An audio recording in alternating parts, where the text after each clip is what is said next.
안녕하세요. 저는 40대 초반의 작은 카페를 운영하는 평범한 가정의 주인입니다.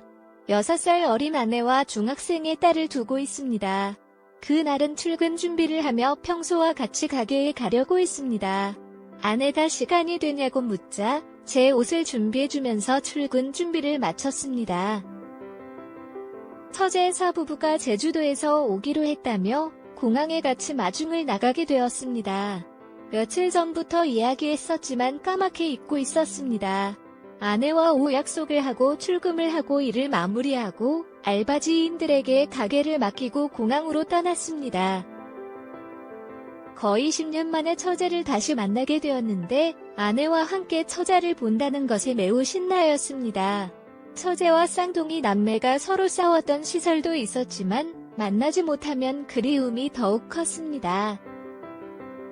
처제와 함께 지낼 2주 동안 하고 싶은 것들을 나열하던 중 장애인 장고를 묘지에 가서 보냈다가 펜션으로 여행도 가고 싶다는 생각을 말했습니다.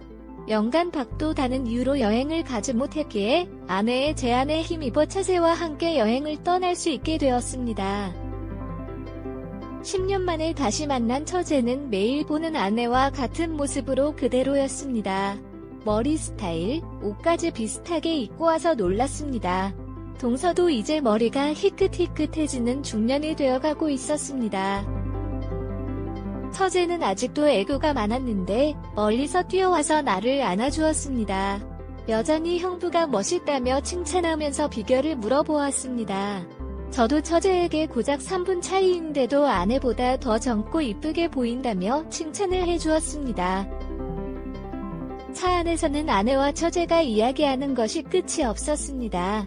집에 자매들을 내려주고 동서와 집 앞 호프집에서 술 한잔하면서 이것저것 이야기를 나누던 중 아내가 제안한 여행 이야기를 다시 물어봤습니다.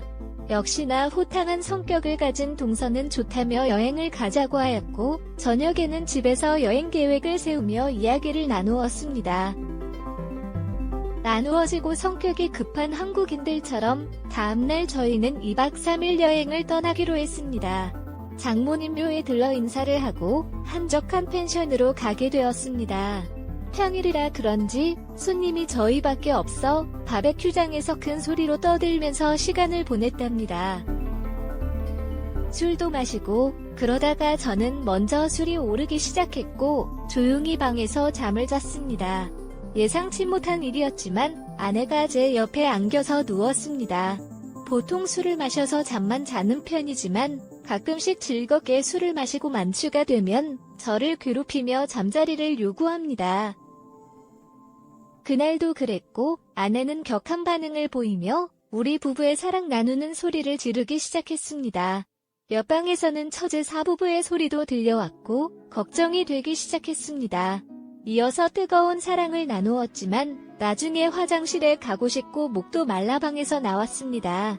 그런데 우연인지 모르겠지만 처제 방에서도 뜨거운 소리가 들려왔습니다. 다음날 아침 일어나 보니 동서가 아침을 준비하고 있었고 두 자매는 아직 자고 있었습니다. 나중에 그들의 이유를 알게 되었지만 그 전에는 그냥 넘어갔습니다. 어젯밤에 들었던 소리가 처제 부부의 사랑 소리가 아니라 제 아내와 동서의 사랑 소리였습니다. 이어서 처제가 제 방에서 나오는 것을 보았습니다.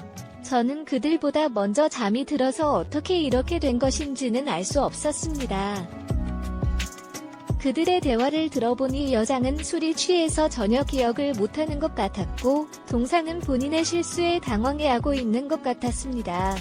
하지만 점심때 한두 잔 마시다 보니 다시 신나게 놀았습니다.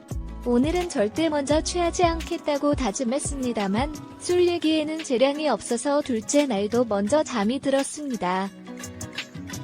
상황을 보아 별다른 사고는 없었다고 판단됩니다. 아침을 챙겨 먹고 짐을 챙겨 나가면서도 처제와 감돌이가 제 옆으로 와서 서울에 오면 개인적으로 술 한 잔 사달라는 말을 했습니다. 저는 순간 몸이 얼어붙고 심장이 내려앉는 기분이었습니다. 그러나 아무렇지 않게 웃으면서 짐을 나르고 퇴실을 정리했습니다.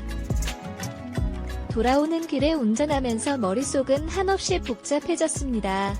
어떻게 운전했는지, 화소 카메라는 찍히지 않았는지 아무런 생각들에 안 들 정도로 운전했습니다.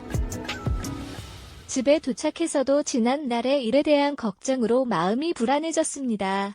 그러나 일을 하면서 잡생각이 사라지고 마음도 편안해졌습니다. 그런데 가게 처제가 와서 머리가 멍해졌습니다. 커피를 주문하고 처제는 나가서 둘이서 조용히 이야기를 나누었습니다. 일단 출발하면서 처제가 운전을 이끄는 대로 따라갔습니다. 약 30분 달려서 도착한 곳은 어느 외중 닭백숙 식당이었습니다. 처제가 술 한 잔 사달라고 했던 것을 기억하며 동동주를 시켰습니다. 그리고 별다른 말 없이 동동주와 함께 식사를 하였습니다. 이주장자 측이 마신 것 같습니다. 술도 마시고 식사도 먹고 대리를 불러 집에 가려고 했는데 처자가 손으로 저쪽을 가리키며 부인 테리가 있다고 말했습니다. 그녀는 그곳에 가고 싶다며 저를 끌고 가기 시작했습니다. 제가 안 된다고 했지만 그녀는 제 입을 막으며 빨리 가자고 밀치기 시작했습니다. 그래서 결국 5시 인텔에서 그녀와 다시 강렬한 시간을 보냈습니다. 이제는 신경 쓸 게 없다는 걸 알게 되어 더 자유로웠습니다.